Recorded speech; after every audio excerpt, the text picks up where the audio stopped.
तो भारत ने खुद ही बुलेट ट्रेन बनाने की शुरुआत क्या कर दी। अब तो जापान की कंपनियां भारत से बुलेट ट्रेन के प्रोजेक्ट को लेने के लिए हाथ फैला रही हैं। दरअसल हाल ही में भारत के रेल मिनिस्टर अश्विनी वैष्णव ने खुद भारत में इंडिजिनसली बुलेट ट्रेन बनाने का डिसीजन लिया है, क्योंकि अभी तक मुंबई और अहमदाबाद के बीच जो बुलेट ट्रेन चलाई जानी है उसे हम जापान से खरीदने वाले हैं। लेकिन जापान ने अचानक से इसकी कीमत इतनी ज्यादा बढ़ा दी कि यह हमारे लिए काफी ज्यादा कॉस्ट एक्सपेंसिव लग रहा है। लेकिन जापान की बुलेट ट्रेन बनाने वाली कंपनियों के द्वारा इसकी कीमत को भारत के लिए महंगा करना उन पर कितना भारी पड़ सकता था, शायद जापान ने यह सोचा भी नहीं था।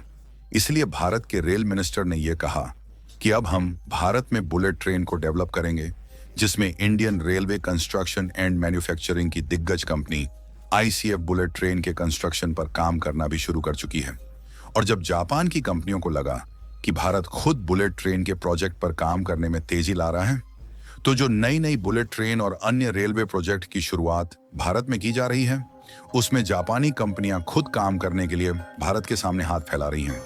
क्योंकि अब जापान की बुलेट ट्रेन बनाने वाली कंपनियों को इस बात का डर सताने लगा है कि भारत अन्य रेलवे प्रोजेक्ट में चीन की मदद ना ले ले। और यदि हम ऐसा करते हैं तो बुलेट ट्रेन को बहुत ही जल्द और कम इन्वेस्टमेंट में दौड़ा सकते हैं। लेकिन हम सिक्योरिटी पर्पस के कारण चीन से दूर हटे हुए हैं। पूरी अपडेट क्या है इस वीडियो में समझते हैं। लेकिन आगे बढ़ने से पहले जापान की बुलेट ट्रेन बनाने वाली कंपनियां दोबारा से भारत के सामने झुकती हुई दिखाई दे रही हैं। उसके लिए वीडियो को एक लाइक करके चैनल को सब्सक्राइब जरूर कर लीजिए, क्योंकि यह आपके लिए 1 सेकंड का काम है, लेकिन इससे हमारी काफी बड़ी मदद होती है। दरअसल भारत ने साल 2019 में बुलेट ट्रेन दौड़ाने का सपना देखा था और उस समय यह डिसीजन लिया गया था कि साल 2026 तक मुंबई और अहमदाबाद के बीच हाई स्पीड रेल प्रोजेक्ट को तैयार कर लिया जाएगा, जिसमें 250 किलोमीटर प्रति घंटे की रफ्तार से बुलेट ट्रेन दौड़ाई जाएगी, ताकि मुंबई और अहमदाबाद के बीच जो यात्रा का समय है वह लगभग आधा हो सके। लेकिन इस प्रोजेक्ट पर जिस तरीके से काम चल रहा है, यह प्रोजेक्ट कुछ ज्यादा ही डिले हो चुका है और शायद भारत की कंपनियां अकेले इस प्रोजेक्ट पर काम करती तो और जल्द ही यह पूरा हो सकता था। लेकिन हमारे पास बुलेट ट्रेन बनाने की टेक्नोलॉजी ना होने के कारण हमने इसमें जापान की मदद ली, जिसमें मुंबई और अहमदाबाद के बीच जो बुलेट ट्रेन के लिए कॉरिडोर बनाया जा रहा है, इसमें पूरी तरीके से जापान की टेक्नोलॉजी का इस्तेमाल किया जा रहा है। लेकिन फर्क इतना है कि जापान की टेक्नोलॉजी तो जरूर इस्तेमाल हो रही है, लेकिन इसमें काम भारत की कंपनियां ही कर रही हैं और बुलेट ट्रेन के लिए जो इन्वेस्टमेंट है वह भी भारत की तरफ से की जा रही है।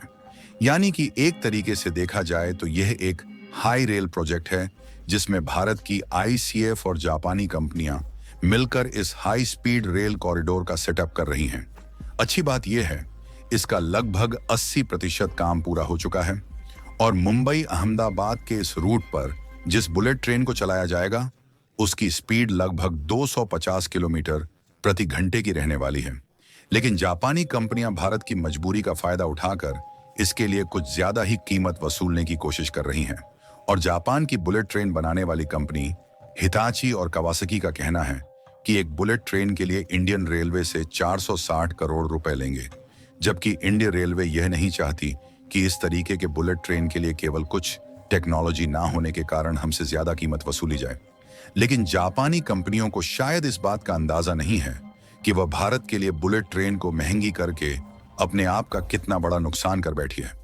क्योंकि जापान की बुलेट ट्रेन हमारे लिए महंगी पड़ जाने के कारण इंडियन रेलवे की दिग्गज कंस्ट्रक्शन कंपनी मानी जाने वाली आईसीएफ ने बुलेट ट्रेन को बनाने के काम पर तेजी कर दी, जिससे जापान की बुलेट ट्रेन बनाने वाली हिताची और कावासाकी को लगा कि उनका काफी बड़ा नुकसान होने जा रहा है और भारत में अहमदाबाद और मुंबई के बीच बुलेट ट्रेन वाला प्रोजेक्ट उनके हाथ से निकलने वाला है। इसीलिए अब जापान की यह कंपनी भारत के आगे झुकती हुई दिखाई दे रही है। और हाल ही में खबर निकल कर आई कि जापान की हिताची और कवासाकी, ये दोनों कंपनियां बुलेट ट्रेन देने के साथ साथ बाद की सुविधाओं के लिए इंटीग्रेटेड कनेक्टिविटी की सर्विस भी भारत को ऑफर कर रही है। और शायद जापान की कंपनियों को भारत की उभरती मार्केट और रेलवे की उपयोगिता समझ में आने लगी है और जापान की बुलेट ट्रेन बनाने वाली कंपनी कावासाकी इस बात को स्वीकारने के लिए तैयार हो चुकी है कि भारत के जरूरत की सभी मॉडिफिकेशन खुद करेगी और उन्होंने भारत की सहायता करते हुए खुद कहा कि रेलवे प्रोजेक्ट में भारत एक बहुत बड़ा मार्केट बनता जा रहा है, जिसमें जापान की यह कंपनियां अहम भूमिका निभा सकती हैं। आपको बता दें कि मुंबई और अहमदाबाद के बीच हाई स्पीड रेल प्रोजेक्ट की लागत लगभग 1.2 लाख करोड़ रुपए होने वाली है। इस प्रोजेक्ट के सेटअप होने की लागत बढ़ती है, तो ऐसे में यह प्रोजेक्ट और ज्यादा डिले हो सकता है। इसलिए हमें बजट का भी विशेष ध्यान रखना है। फिलहाल इस समय जापान की हिताची कावासाकी और इंडियन रेलवे के बीच अभी भी नेगोशिएशन चल रहा है कि जापान की टेक्नोलॉजी कहां-कहां पर इस्तेमाल की जाएगी और कहां पर इसमें इंडिजिनाइजेशन रहेगा। और नेगोशिएशन से निकलकर आई रिपोर्ट की माने तो जापान की यह कंपनियां जो बुलेट ट्रेन भारत में भेजेगी, उसकी फुल स्पीड 320 किलोमीटर प्रति घंटे की होगी, जबकि 250 किलोमीटर प्रति घंटे की रफ्तार से चलाई जाएगी, क्योंकि जो ट्रैक कॉरिडोर बनाया जा रहा है इसकी कैपेसिटी 250 किलोमीटर प्रति घंटे की रफ्तार से ही रखी गई है। और यदि नेगोशिएशंस फाइनल होती है तो सबसे पहले जापान से भारत में 18 बुलेट ट्रेन को मंगाने की बातचीत चल रही है। और इन सभी ट्रेन की जो हाईएस्ट स्पीड कैपेसिटी होगी वह 320 किलोमीटर प्रति घंटे होने वाली है। इससे फायदा यह होगा कि यदि हम फ्यूचर में चाहें तो जो अन्य हाई स्पीड वाली कॉरिडोर होंगे उन पर इन बुलेट ट्रेन्स को 320 किलोमीटर प्रति घंटे की रफ्तार तक चला सकते हैं। और जापानी ट्रेन मैन्युफैक्चरर ऐसा करने के लिए इसलिए तैयार हो चुकी है क्योंकि इंडियन रेलवे की जो प्रेजेंस है वह सिंगापुर और मलेशिया में भी कहीं ज्यादा है। और भारत के द्वारा सिंगापुर और मलेशिया में रेलवे से रिलेटेड कई इंफ्रास्ट्रक्चर और डेवलपमेंट प्रोजेक्ट भारत के द्वारा पूरे किए गए हैं। और आपको मालूम हो तो भारत के द्वारा रेलवे कंपोनेंट भी इन दोनों देशों में एक्सपोर्ट किए जाते हैं। और इस समय भारत के साथ साथ सिंगापुर और मलेशिया में रेलवे के बुनियादी ढांचे को बढ़ाया जा रहा है। और जापान की बुलेट ट्रेन मैन्युफैक्चर करने वाली कंपनियों की इन दोनों देशों पर नजर टिकी हुई है। और इसी की होड़ में जापान की यह कंपनी मुंबई और अहमदाबाद के बीच हाई स्पीड रेल प्रोजेक्ट को छोड़ना नहीं चाहती। और आपको जानकर हैरानी हो सकती है कि भारत के द्वारा हर साल 20,000 करोड़ रुपए का रेलवे कंपोनेंट दूसरे देशों में एक्सपोर्ट किया जाता है, जिसके खातिर सिंगापुर और मलेशिया भी एक बहुत बड़े इंपोर्टर बने हुए हैं। यानी कि देखा जाए तो भारत की जो रेलवे के मामले में इन दोनों देशों में पहुंच है कहीं ज्यादा है।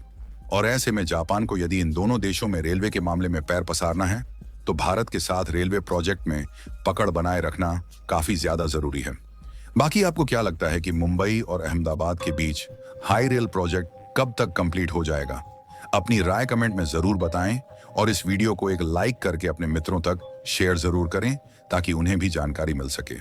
इसी तरह और भी नॉलेजेबल वीडियो देखने के लिए चैनल को सब्सक्राइब जरूर कर लें। शुक्रिया।